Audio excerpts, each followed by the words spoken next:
अहम शरणम गतः।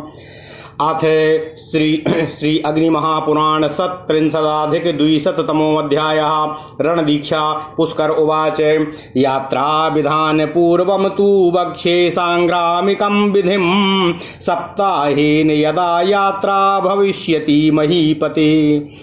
पूजनीयो हरुः शम्भुर्मोदकाद्यैर्विनायकः। द्वितीये हनि दिक्पालान् सम्पूज्य शयनं चरेत्। शय्यायां वा तदग्रेतो देवान् प्रार्च्य मनुं स्मरेत्। नमः शम्भो त्रिनेत्राय रुद्राय वरदाय च वामनाय विरूपाय स्वप्नाधिपतये नमः। भगवन् देवदेवेश शूलभृदे वृषवाहनः। इष्टानिष्टे मया चक्षो स्वप्ने सुप्तस्य शाश्वत। यज्ञाग्रतो दूरमितिः पुरोधामन्त्रमुच्चरेत्। तृतीये हनि दिक्पालान् रुद्रास्तान् दिक्पातीन् यजेत। ग्रहान् यजेत्। चतुर्थे नि पंचमे चाश्विनो यजेत। मार्गे यः देवतास्तांसां नद्यादीनां च पूजनं। दिव्यान्तरिक्ष भौमस्य देवानां च तथा बलिः। रात्रौ भूतगणानां च वासुदेवादिपूजनं। भद्रकाल्या श्रिया कुर्यात् प्रार्थयेत सर्वदेवताः। वासुदेवः संकर्षणः प्रद्युम्नश्चानिरुद्धकः। नारायणोऽब्जजो विष्णुर्नारसिंहो वराहकः। ओम नमः शिवाय। शिव ईशस्तत्पुरुषो ह्यघोरो राम सत्यजः। सूर्यः सोमः कुजश्चान्द्रर्जीवः शुक्रः शनैश्चरः। राहुः केतुर्गणपतिः सेनानी चाण्डिकाद्युमाः। लक्ष्मी सरस्वती दुर्गा ब्राह्मणी प्रमुखा गणाः। रुद्रा इन्द्रादयो बहिर्नागास्तार्क्ष्यो परेशुराः। दिव्यान्तरिक्ष भूमिष्ठ विजयाय भवन्तु मे। मर्दयन्तु रणे शत्रून् प्रसंग्रह्योऽप्याहारकम्। सपुत्रमात्रभृत्योऽहं देववः शरणं गतः। चमूनां पृष्ठतो गत्वा रिपूनाशा नमोऽस्तु वः। विनिवृतः प्रदास्यामि दत्तादप्याधिकं बलिम्। षष्ठेनि विजया स्नानं कर्तव्यं चाभिषेकवत्। यात्रादिने सप्तमे च पूजयेत् च त्रिविक्रमम्। नीराजनोक्तमन्त्रैश्च ह्यायुधं वाहनं यजेत। पुण्याहे जय शब्देन मन्त्रमेतत् त्रिसामयेत्। दिव्यान्तरिक्षा भूमिष्ठा वसन्त्यार्युदासुराश्च ते। देवसिद्धिं प्राप्नुहि त्वं देवयात्रास्तु सा तव। रक्षन्तु देवता सर्वा इति श्रुत्वा नृपो व्रजेत। गृहीत्वा ससरं चापम् अधनुर्नागेति मन्त्रतः। तद्विष्णोरिति जप्त्वाथ दद्याद्रीपुमुखे पदं। दक्षिणं पदं द्वात्रिंशत् दिक्षु प्राच्यादिषु नागम रथम हयम चैव धुर्याश्चैवारुते हृतम्। रुहेत क्रमत आरुह्य वाद्यैर्गच्छेत। पृष्ठतो नावलोकयेत। क्रोशमात्रं गतस्तिष्ठेत। पूजयेत् देवता द्विजान्। परदेशं व्रजेत पश्चादात्य सैन्यं हि पालयेत्। राजा प्राप्य विदेशं तु देशाचारं हि पालयेत्। देवानां पूजनं कुर्यात्राच्छिन्द्याद्याय मन्त्रतु। नावमानयेत् तद्देश्यानागत्य स्वापुरं पुनः। जयं प्राप्यार्च देवान् दद्यादानानि पार्थिवः। ओम नमः शिवाय। ओम नमः शिवाय। ओम नमः शिवाय। ओम नमो भगवते वासुदेवाय। ओम देवकी सुत गोविंद वासुदेव जगत्पते देहि मे तनियं कृष्ण त्वाम अहम शरणं गतः। द्वितीये हनि संग्रामो भविष्यति यदा तदा। स्नापयेद् गजमश्वादि यजेद् देवं नृसिंहकम्। छत्रादिराजलिंगानि शस्त्राणि निशिवैणुगान्। छत्रादिराजलिंगानि शस्त्राणि निशीवै गुणान् अप्रात्र नारसिंह कम पूज्य बाहनाद्यमशेषतः पुरोधसाहुतं पश्यद्वह्नि हुत्वा द्विजान् यजेत गृहीत्वा ससरम चापं गजाद्यारुह्य वैव्रजेत देशे त्वदृश्य शत्रूणां कुर्यात् प्रकृति कल्पनाम संहतान्योदये दल्पान् कामं विस्तारयेद बहून् सूची मुख मणिकम स्यादल्पानाम बहुभिः सह अव्यूहा प्राण्यंग रूपाश्च द्रव्य रूपाश्च कीर्तिताः गरुडो मकर व्यूहश्चक्र स्येनस्तथैव च अर्धचन्द्रस्य वज्रश्च सकटव्यूह एव च मण्डलः सर्वतो भद्रः सूची व्यूहश्च ते नव अव्यूहा नामथ सर्वेषां पञ्चधा सैन्यकल्पना द्वौ पक्षौ वनुपक्षौ द्वावश्यम पंचमं भवेत्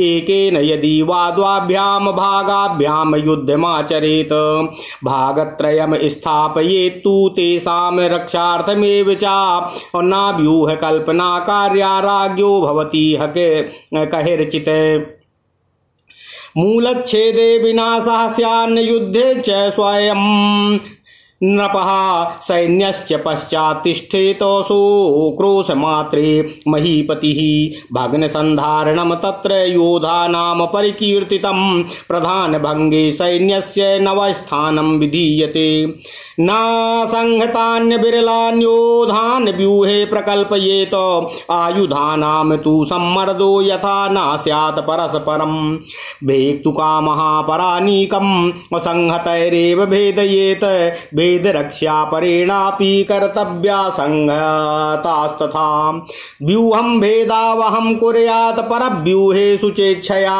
गजश्च पादरक्षार्थाश्चत्वार तु तथा द्विजः रक्षस्थ रथस्थ चाश्वाश्चत्वारः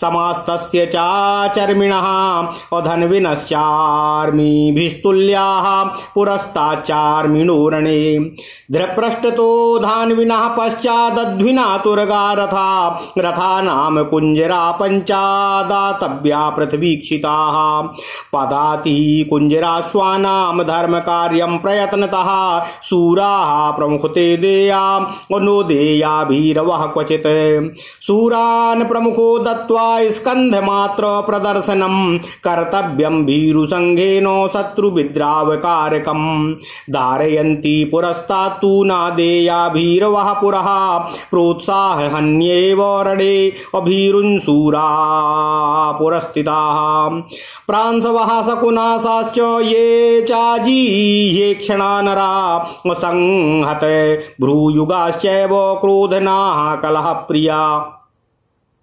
नित्रहृष्टा प्रहष्टाश्च शूरा गेयाश्च कामिनः संहतानां हतानां चारणापनयनक्रियाः प्रतियुद्धं गजानां चातोयदानादिकं च यत् आयुधानयनं चैव पत्तिकर्मं विधीयते रिपूणां भेत्तुकामानाम् अश्वासैन्यस्य तु रक्षणं भेदनं संहतानां चाचार्मिणं कर्म कीर्तितम्। ओम नमः शिवाय, ओम नमः शिवाय, ओम नमः शिवाय।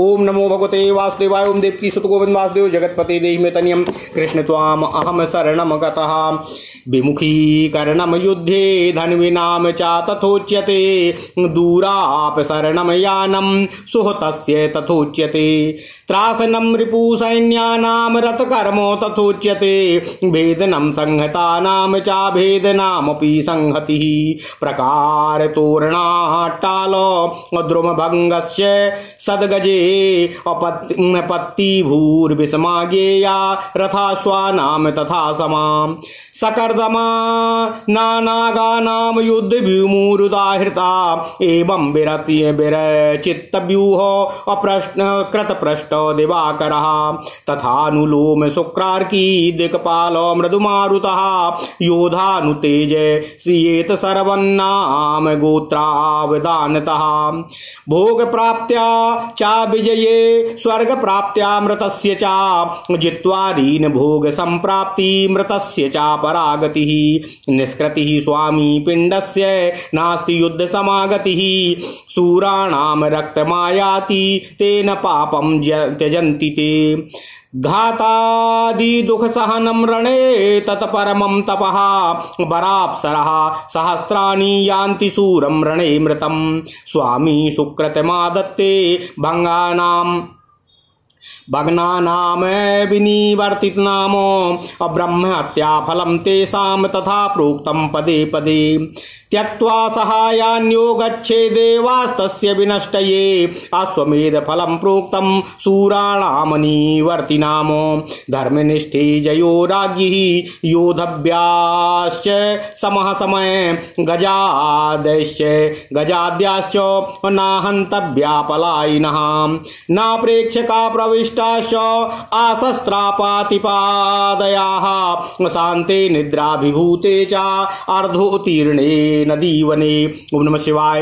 कोर्दिने कूटयुद्धानि शत्रुनाशार्थमाचरेत बाहु प्रगृह्य विक्रोशेद भग्ना परे इति प्राप्तं मैत्रं बलं भूरि नायकोत्र निपातितः सेनानी निहिताश्चायम्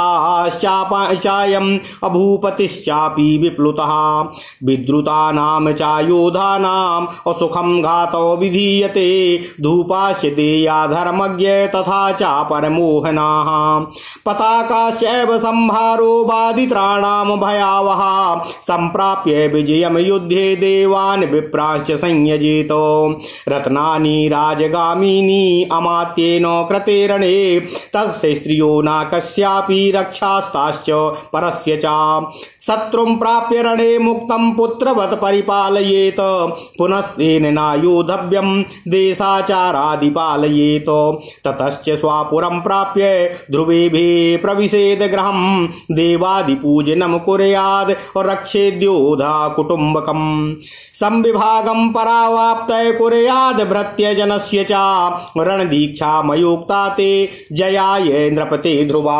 ओम नमः शिवाय। ओम नमः शिवाय। ओम नमः शिवाय। ओम नमो भगवते वासुदेवाय। ओम देवकी सुत गोविंद वासुदेव जगतपते देहि मे तनियम कृष्ण त्वाम अहम शरणम गतः। ओम नमः शिवाय। ओम नमः शिवाय। ओम नमः शिवाय। ओम नमः शिवाय। अथ श्री अग्नि महापुराण 236वां अध्याय युद्ध दीक्षा विचार। ओम नमः शिवाय। ओम नमः शिवाय। ओम नमः शिवाय। पुष्कर जी ने कहा, हे भगवान परशुराम जी, अब मैं रण क्षेत्र की रण यात्रा की विधि बतलाते हुए संग्राम काल के लिए मनुष्य के उचित कर्तव्यों का वर्णन आपसे करने जा रहा हूं। जिस समय राजा की युद्ध यात्रा 1 सप्ताह में होने वाली हो, उस समय पहले दिन भगवान श्री हरि विष्णु और देवाधिदेव भगवान श्री शिवशंकर जी का पूजा करना चाहिए। साथ ही मोदक अर्थात मिष्ठान्न आदि के द्वारा भगवान गणेश जी का पूजन भी किया जाना चाहिए। दूसरे दिन दिक्पालों की पूजा करके राजा को शयन करना चाहिए। सैया पर बैठकर अथवा उसके पहले देवताओं की पूजा करके निम्नांकित भाग वाले मंत्र का स्मरण करना चाहिए। हे भगवान शिव, आप तीनों नेत्रों से विभूषित रुद्र के नाम से प्रसिद्ध वर संप्रदायक वामन विकट रूपधारी और स्वप्न के अधिष्ठाता देवता हैं। आपको बारंबार प्रणाम है, नमस्कार है। हे भगवान शिव, आप देवाधिदेवों के भी स्वामी, त्रिशूलधारी और वृषभ पर सवारी करने वाले हैं। हे सनातन परमेश्वर, मेरे सो जाने पर स्वप्न में आप मुझको यह बता दें कि यह युद्ध मेरे लिए इष्ट होने वाला है या अनिष्ट। उस समय पुरोहित को यज्ञाग्रतो दूर मुदयनी यजुर्वेद के इस मंत्र का उच्चारण करना चाहिए। तीसरे दिन दिशाओं की रक्षा करने वाले रुद्रों तथा दिक्पालाओं के आधिपतियों की पूजा करनी चाहिए। चौथे दिन ग्रहों और 5वें दिन अश्विनी कुमारों का यजन करना चाहिए। मार्ग में जो देवी देवता और नदी आदि पड़े, उनका भी पूजन करना चाहिए। द्युलोक में, अंतरिक्ष में तथा भूमि पर निवास करने वाले देवताओं को बलि समर्पित करना चाहिए। रात में भूतगणों को तथा भद्रकाली और लक्ष्मी आदि देवियों की भी पूजा करनी चाहिए। इसके बाद संपूर्ण देवताओं से याचना करनी चाहिए। वासुदेव, संकर्षण, प्रद्युम्न, अनिरुद्ध, नारायण, ब्रह्मा, विष्णु, नरसिंह, वाराह, शिव, ईशान, तत्पुरुष, अघोर, वामदेव, सद्योजात, सूर्य, सोम, भौम, बुध, बृहस्पति, शुक्र, शनैश्चर, राहु, केतु, गणेश, कार्तिकेय, चंडिका, उमा, लक्ष्मी, सरस्वती, दुर्गा, ब्रह्माणी आदि गण, रुद्र, इंद्र आदि देव, अग्नि, नाग, गरुड़ तथा द्युलोक, अंतरिक्ष एवं भूमि पर निवास करने वाले अन्यान्य सभी देवता मेरी विजय में साधक सिद्ध हों। मेरी दी हुई यह भेंट और पूजा स्वीकार करके सब देवता युद्ध में मेरे शत्रुओं का मर्दन करने में मेरा सहयोग करें। हे देवगण, मैं माता, पुत्र और भृत्यों सहित आपकी शरणागत आया हूँ। आप लोग शत्रु सेना के पीछे जाकर उनका विनाश करने वाले हों। आपको हमारा नमस्कार है। युद्ध में विजय पाकर यदि लौटूंगा तो आप लोगों को इस समय जो पूजा भेंट में दी है उससे भी अधिक मैं पूजा आपको चढ़ाऊंगा। छठे दिन राज्याभिषेक की भांति विजय स्नान करना चाहिए तथा यात्रा के 7वें दिन भगवान त्रिविक्रम बावन का पूजन करना आवश्यक है। नीराजन के लिए बताए हुए मंत्रों द्वारा अपने आयुध और वाहन की भी पूजा करनी चाहिए। साथ ही ब्राह्मणों के मुख से पुण्याह और जय शब्द से निम्नांकित भाव वाले मंत्रों का श्रवण करना चाहिए। हे राजन, द्युलोक, अंतरिक्ष और भूमि पर निवास करने वाले देवता आपको दीर्घायु संप्रदान करें। आप देवताओं के समान सिद्धि को प्राप्त करो। आपकी यह यात्रा देवताओं की यात्रा हो तथा संपूर्ण देवता आपकी रक्षा करें। यह आशीर्वाद सुनकर राजा को आगे युद्ध यात्रा प्रारंभ करनी चाहिए। धनवना का यजुर्वेद इत्यादि मंत्र द्वारा धनुष बाण हाथ में लेकर तद विष्णु इस मंत्र का जप करते हुए शत्रु के सामने दाहिना पैर बढ़ाकर 32 पग जाए। फिर पूर्व, दक्षिण, पश्चिम और उत्तर में जाने के लिए क्रमशः हाथी, रथ, घोड़े तथा भार ढोने में सक्षम जानवर पर सवार होवें और जुझाऊ बाजों के साथ आगे की यात्रा प्रारंभ करें। फिर पीछे की ओर मुड़कर न देखें। एक कोस जाने के बाद ठहर जाए और देवताओं तथा ब्राह्मणों की पुनः पूजा करे। पीछे आती हुई अपनी सेना की रक्षा करते हुए ही राजा को दूसरे देश की यात्रा करनी चाहिए। विदेश में जाने पर भी अपने देश के आचार और विचार का पालन करना राजा का कर्तव्य है। राजा को प्रतिदिन देवताओं की पूजा करनी चाहिए। किसी की आय नष्ट ना होने देना चाहिए। ओम नमः शिवाय, ओम नमः शिवाय, ओम नमः शिवाय। और उस देश के मनुष्यों का भी कभी अपमान नहीं करना चाहिए। विजय पाकर पुनः अपने नगर में लौट आने पर राजा को पुनः देवताओं की पूजा करनी चाहिए और उचित ब्राह्मणों को दान देना चाहिए। जिस समय दूसरे दिन संग्राम छिड़ने वाला हो तो पहले दिन हाथी, घोड़े आदि वाहनों को नहलावें तथा भगवान नृसिंह का पूजन करें। रात्रि में छत्र आदि राज चिन्हों, अस्त्र शस्त्र तथा भूतगणों की अर्चना करके पुनः सवेरे भगवान श्री हरि नृसिंह का पूजन कर एवं संपूर्ण वाहन आदि की पूजा करनी चाहिए। पुरोहित के द्वारा हवन किए जाने पर श्री अग्निदेव का दर्शन करके स्वयं भी उसमें आहुति डालें और ब्राह्मणों का सत्कार करके धनुष बाण लें। हाथी आदि पर सवार हो युद्ध के लिए, विजय के लिए निकलें। शत्रु के देश में अदृश्य रहकर प्रकृति कल्पना अर्थात मोर्चाबंदी करना चाहिए। यदि अपने पास थोड़े से सैनिक हों तो उनको एक जगह पर संगठित रखकर युद्ध में प्रवृत्त करना चाहिए और यदि योद्धाओं की संख्या अधिक हो तो उनको इच्छा अनुसार फैला देना चाहिए अर्थात उनको बहुत दूर में खड़ा करके युद्ध में लगाना चाहिए।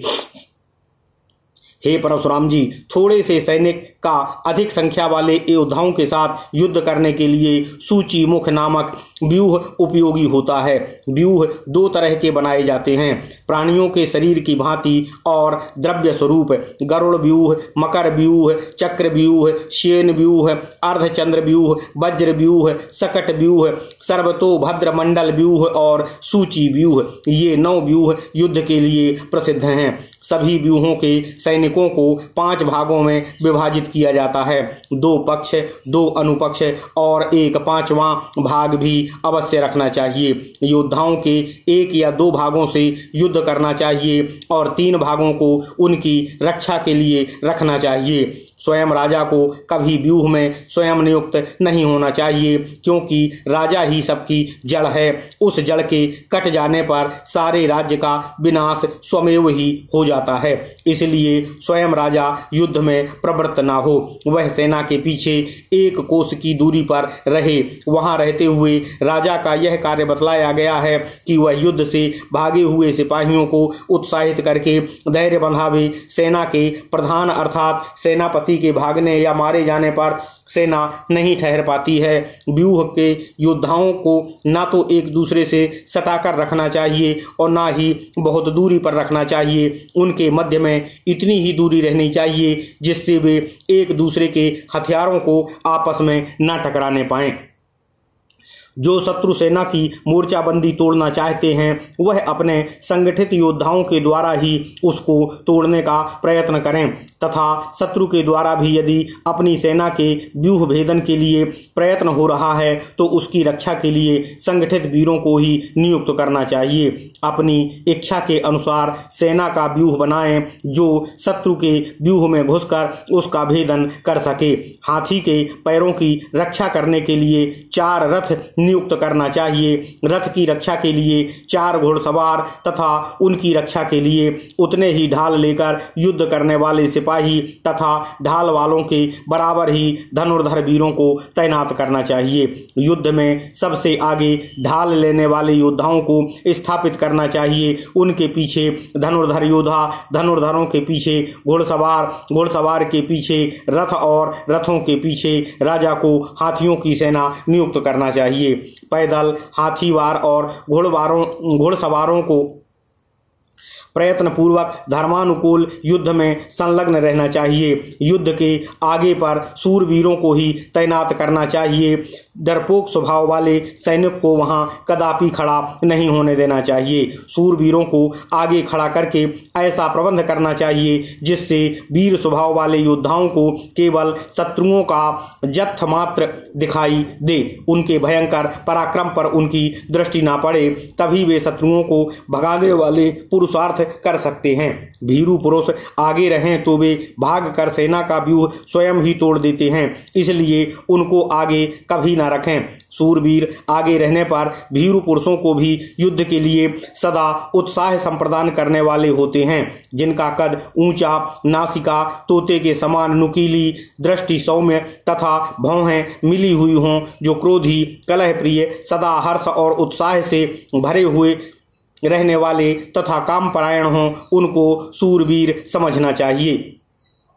संगठित वीरों में जो मारे जाएं अथवा घायल हों उनको युद्ध भूमि से दूर हटाना, युद्ध के अंदर जाकर हाथियों को पानी पिलाना तथा हथियार पहुंचाना, ये सब पैदल सिपाहियों के कार्य होते हैं। अपनी सेना का भेदन करने की इच्छा रखने वाले शत्रुओं से उनकी रक्षा करना और संगठित होकर युद्ध करने वाले शत्रु वीरों का व्यूह तोड़ डालना तथा ढाल लेकर युद्ध करने वाले योद्धाओं का कार्य बतलाया गया है। युद्ध में विपक्षी योद्धाओं को मार भगाना धनुर्धर वीरों का काम है। अत्यंत घायल हुए योद्धाओं को युद्ध भूमि से दूर ले जाना, फिर युद्ध में आना तथा शत्रु की ओम नमः शिवाय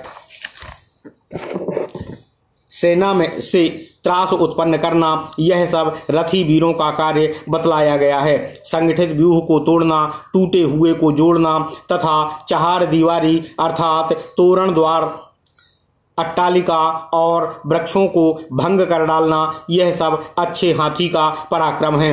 ऊंची नीची भूमि को पैदल सेना के लिए उपयोगी समझना चाहिए और रथ और घोड़ों के लिए समतल भूमि श्रेष्ठतम है तथा कीचड़ से भरी हुई युद्ध भूमि हाथियों के लिए उपयोगी बतलाई गई है। इस तरह व्यूह रचना करके जिस समय सूर्य पीठ की तरफ हो तथा शुक्र, शनिश्चर और दिक्पाल अपने अनुकूल हों, सामने से मंद मंद हवा आ रही हो, उस समय उत्साह पूर्वक युद्ध करना चाहिए तथा नाम एवं गोत्र की प्रशंसा करते हुए संपूर्ण योद्धाओं में उत्तेजना भरते रहना चाहिए। साथ ही यह बात भी बताएं कि युद्ध में विजय होने पर श्रेष्ठतम भोगों की प्राप्ति होगी और मृत्यु हो जाने पर स्वर्ग का सुख मिलेगा। वीर पुरुष शत्रुओं को जीतकर मनोवांछित भोग को प्राप्त करता है और युद्ध में प्राण त्याग करके उसको परमगति की प्राप्ति होती है। इसके सिवा वह जो स्वामी का अन्न खाई रहता है उसके ऋण से भी मुक्त हो जाता है। इसलिए युद्ध के समान श्रेष्ठ गति दूसरी कोई भी नहीं होती है। सूरवीरों के शरीर से जिस समय रक्त निकलता है तत्पश्चात वे पाप मुक्त हो जाते हैं। युद्ध में जो शस्त्र प्रहार आदि का कष्ट सहना पड़ता है वह बहुत बड़ी तपस्या के समान होता है। रण में प्राण त्याग करने वाले सूरवीर के साथ हजारों सुंदर अप्सराएं चलती हैं। जो सैनिक हतोत्साह होकर युद्ध में पीठ दिखाते हैं उसका सारा पुण्य मलिन हो जाता है और स्वयं उसको पग पग पर ब्रह्म हत्या के समान पाप का फल प्राप्त होता है। जो अपने सहायकों को छोड़कर चल देता है देवता उसका विनाश कर डालते हैं। जो युद्ध से पीछे पैर नहीं हटाते उन बहादुरों के लिए अश्वमेध यज्ञ का फल बतलाया गया है। यदि राजा धर्म पर दृढ़ रहे तो उसकी विजय अवश्य होती है। योद्धाओं को अपने समान योद्धाओं के साथ ही युद्ध करना चाहिए। हाथी सवार आदि सैनिक हाथी सवार आदि के साथ ही युद्ध करें, भागने वाले को न मारें। जो लोग केवल युद्ध देखने के लिए आए हों अथवा युद्ध में सम्मिलित होने पर भी जो शस्त्रहीन एवं भूमि पर गिरे हुए हों उनको भी नहीं मारना चाहिए। जो योद्धा शांत हो या थक गया हो, नींद में पड़ा हो तथा नदी या जंगल के मध्य में उतरा हो उस पर भी कभी प्रहार नहीं करना चाहिए। दुर्दिन में शत्रु के विनाश के लिए कूट युद्ध अर्थात कपटपूर्ण संग्राम करना चाहिए। दोनों बाहें ऊपर उठाकर जोर जोर से पुकार कर कहें, यह देखो हमारे शत्रु भाग चले इधर हमारी तरफ, शत्रु भाग चले इधर हमारी तरफ। मित्रों की बहुत बड़ी सेना आ पहुंची है। शत्रुओं की सेना का संचालन करने वाला मार गिराया गया है। इस सेनापति को मौत के घाट उतार दिया गया है। साथ ही शत्रु पक्ष के राजा ने प्राण त्याग दिया है। भागते हुए विपक्षी योद्धाओं को अनायास ही मारा जा सकता है। धर्म के जानने वाले भगवान श्री परशुराम जी शत्रुओं को मोहित करने के लिए कृत्रिम धूप की सुगंध भी फैलानी चाहिए। विजय की पताकाएं दिखानी चाहिए। बाजों का भयंकर समारोह करना चाहिए। इस तरह जिस समय युद्ध में विजय प्राप्त हो जाए तो देवताओं और ब्राह्मणों की पूजा करनी चाहिए। अमात्य के द्वारा किए हुए युद्ध में जो रत्न आदि उपलब्ध हों वे राजा को ही समर्पित करना चाहिए। शत्रु की स्त्रियों पर किसी का भी अधिकार नहीं होता है। स्त्री शत्रु की हो तो भी उसकी रक्षा करनी चाहिए। संग्राम में सहायकों से हीन शत्रु को पाकर उसकी पुत्री की भांति पालन करना चाहिए। उसके साथ पुनः युद्ध करना उचित नहीं है। उसके प्रति देशोचित आचार आदि का पालन करना ही राजा का कर्तव्य है। युद्ध में विजय पाने के पश्चात अपने नगर में जाकर ध्रुव संज्ञक नक्षत्र तीनों उत्तरा और रोहिणी में राजमहल के अंदर प्रवेश करना चाहिए। इसके बाद देवताओं का पूजन और सैनिकों के परिवार के भरण पोषण का प्रबंध करना चाहिए। शत्रु के यहाँ से मिले हुए धन का कुछ भाग भृत्यों को बांट देना चाहिए। इस तरह युद्ध की दीक्षा बतलाई गई है। इसके अनुसार कार्य करने से राजा को निश्चय ही विजय की प्राप्ति होती है। इस प्रकार महापुराणों में श्रेष्ठ श्री विष्णु वामपाद स्वरूप श्री कृष्ण द्वैपायन भगवान श्री व्यास कृत श्री अग्नि महापुराण अंतर्गत आगत विषयों का विवेचन संबंधी 236वां अध्याय पूर्ण हुआ। ओम नमः शिवाय, ओम नमः शिवाय, ओम नमः शिवाय। ओम नमो भगवते वासुदेवाय। ओम देवकी सुत गोविंद वासुदेव जगतपते देहि मे तनियम कृष्ण त्वाम अहम शरणम गतः। अथ श्री अग्नि महापुराण 37 द्विशतमो अध्यायः। श्री स्तोत्रम। पुष्कर उवाच ओम नमः शिवाय ओम नमः शिवाय ओम नमः शिवाय। राज्य लक्ष्मी स्थिरत्वाय यथेन्द्रेण पुरा श्रियः स्तुति कृता तथा राजा जयार्थम स्तुतिमाचरेतो। इंद्रोवाच नमस्ये सर्वलोकानां जननीमब्धि संभवामो अत्रियमुन्नीद्र पद्माक्षीं विष्णुवक्षा स्थलस्थितामो। त्वं सिद्धिस्त्वं स्वधा स्वाहा सुधा त्वं लोकपावनी संध्या रात्रि प्रभा मूर्तिर्मेधा श्रद्धा सरस्वती। यज्ञ विद्या महाविद्या गुह्य विद्या चा शोभने आत्मविद्या चा देवी त्वं विमुक्ति फलदायिनी। अन्वीक्षकी त्रयी वार्ता दंडनीतिस्त्वमेव चा सौम्या सौम्यं जगद्रूपं त्वाय तद्देवी पूरितं। का त्वन्या त्वामृते देवी सर्वयज्ञमयं वपुः अध्यास्ते देवदेवस्य योगी चिन्त्यं गदाभृतः। त्वया देवी परित्यक्तं सकलं भुवनत्रयम् अविनष्टप्रायामभूत्वा येदानीं समेधितं। दाराः पुत्रास्तथागारम् असुहृद्धान्याधनादिकम् अभवत्येन महान् भागे नित्यं त्वादीक्षिणान्नृताम् नानृणामो। ओम नमः शिवाय। शरीरारोग्यमैश्वर्यामरीपक्षक्षयः सुखम् और देवी त्वा दृष्टि दृष्टा नाम पुरुषाणाम ना दुर्लभम्।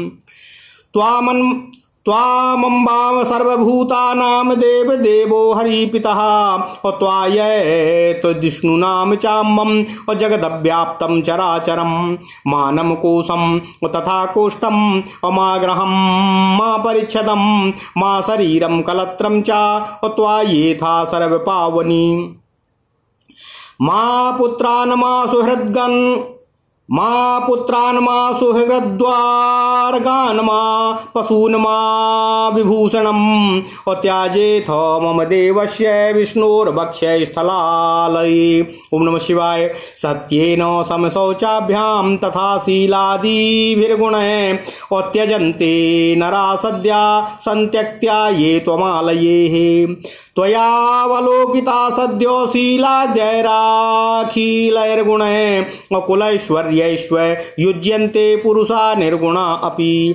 और सा श्लाघ्यः सा गुणी धन्या सकुलीना सा बुद्धिमानो सा शूरा सा चा विक्रांतो त्वया और यस्वत्या देवी वीक्षितः।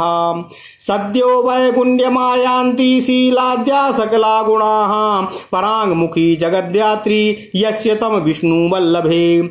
नाते वर्णयितुं सक्ता और गुणाज्यहुवापि वेधसा और प्रसीद देवी पद्माक्षी नाम और स्मास्त्याक्षी कदाचन। पुष्करवाचो एवं स्तुता ततो श्रीश्च अपरमिन्द्राय चेप्सितम् और सुस्थिरत्वं च राज्यस्य संग्रामा विजयादिकम् और स्वास्त्रोत पाठ श्रवणा कृत्रणा भुक्ति मुक्तिदम् और श्री स्त्रोतं सततं तस्मात् पठे च शृणुयान्नरः। ओम नमः शिवाय ओम नमः शिवाय ओम नमः शिवाय। ओम नमो भगवते वासुदेवाय। ओम देवकी सुत गोविंद वासुदेव जगतपते देहि मे तन्यं कृष्ण त्वाम अहम शरणं गतः।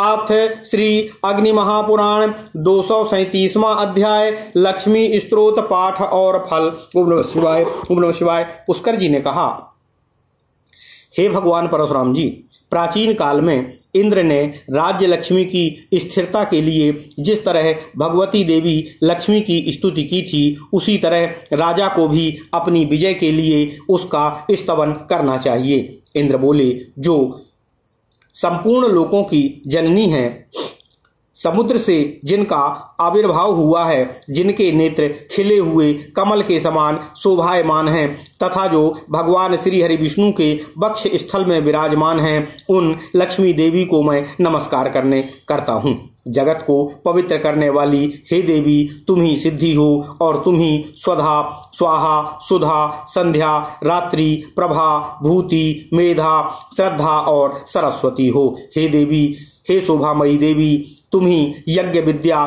तुम्ही महाविद्या, गुह्य विद्या तथा मोक्ष रूप फल संप्रदान करने वाली आत्मविद्या तथा मोक्ष रूप संप्रदान करने वाली आत्मविद्या हो। अनवीक्षकी अर्थात दर्शन शास्त्र त्रयी अर्थात ऋक् साम और यजुर्वेदमयी, वार्ता अर्थात जीविका प्रधान, कृषि गौरक्षा और वाणिज्य कर्म युक्त तथा दंड नीति भी तुम ही हो। हे देवी, आप स्वयं सौम्य स्वरूप वाली सुंदरी हो, इसलिए आपसे व्याप्त होने के कारण इस जगत का रूप भी सौम्य और मनोहर दिखाई देता है। हे देवी, तुम्हारे सिवा दूसरी कौन स्त्री है जो कौमुद की गदा धारण करने वाले भगवान देवाधिदेव श्री हरि विष्णु की अखिल यज्ञ में विग्रह हो, जिसका योगी लोग चिंतन करते हैं, अपना निवास स्थान बना सके। हे देवी, तुम्हारे त्याग देने से समस्त त्रिलोकी नष्ट प्राय हो गई थी, परंतु इस समय पुनः आपका ही सहारा पाकर यह समृद्धिपूर्ण दिखाई देती है। हे महाभागे, हे देवी लक्ष्मी, आपकी कृपा दृष्टि से ही मनुष्यों को सदा स्त्री, पुत्र, ग्रह, मित्र और धन धान्य की प्राप्ति होती है। हे देवी, जिन पुरुषों पर आपकी दया दृष्टि पड़ जाती है, उनको शरीर से निरोगता, ऐश्वर्य, शत्रु पक्ष की हानि और सभी तरह से सब कुछ प्राप्त होता है, कुछ भी दुर्लभ नहीं रहता है। हे माता लक्ष्मी, आप संपूर्ण भूतों की जननी और देवाधिदेव भगवान श्री हरि विष्णु सबके पिता हैं।